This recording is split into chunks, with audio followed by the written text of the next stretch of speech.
جی انتظار منجوتا ایڈوکیٹ جناب عمران خان کی قانونی ٹیم کے کلیدی رکن ہیں۔ آج سے 4 ہفتے قبل ان کو اغوا کیا گیا اور گزشتہ رات ان کو بازیافت کیا گیا۔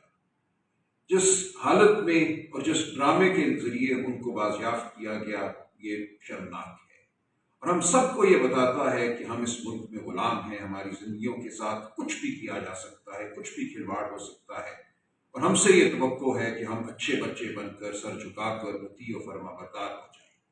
آج ہمارے سامنے ایک وحشت زدہ چہرہ ہے، ایک اس شخص کا چہرہ ہے جس نے عمران خان کا ساتھ دیا، جو ایک قانون کا طالب علم ہے، قانون دان ہے۔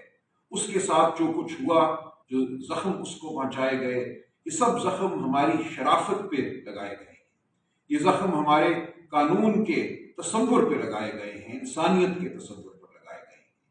ایک جھوٹے انکاؤنٹر کے ذریعے کہا گیا کہ ہم نے ان کو بازیاب کیا ہے، مغوی جو تھا اس سے تاوان مانگا گیا۔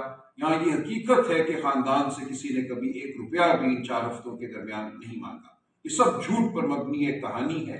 اصل اغوا کار کون ہیں آپ اور میں جانتے ہیں۔ اب ہم نے یہ فیصلہ کرنا ہے کہ کیا ہم نے ایسے ہی زندگیاں گزارنی ہیں۔ کل آپ اغوا ہوں گے، اس سے اگلے دن میں اغوا ہو جاؤں گا، اس کے بعد اسی حالت میں بیچارگی کے عالم میں ہمیں ڈھونڈا جائے گا، ہمیں پیش کیا جائے گا، ہمارے ویڈیو بنائے جائیں گے، ہمیں تمام دنیا کے سامنے ایک عبرت کا نشان بنا کر پیش کیا جائے گا۔ کیا یہ زندگی ہے جو ہم گزارنا چاہتے ہیں اس ملک میں؟ کہ یہ ہے پاکستان کا مقصد، پاکستان کا تصور جس کے لیے ہم کوشاں ہیں؟ تو میں آپ سے درخواست کرتا ہوں، آپ سب سے، میرے بہنوں بھائیوں، پاکستان کے اندر، پاکستان سے باہر، جو کوئی بھی پاکستان کے لیے درد رکھتا ہے، سوچے کہ آج ہم کہاں کھڑے ہیں، ہمارے ساتھ کیا ہو رہا ہے۔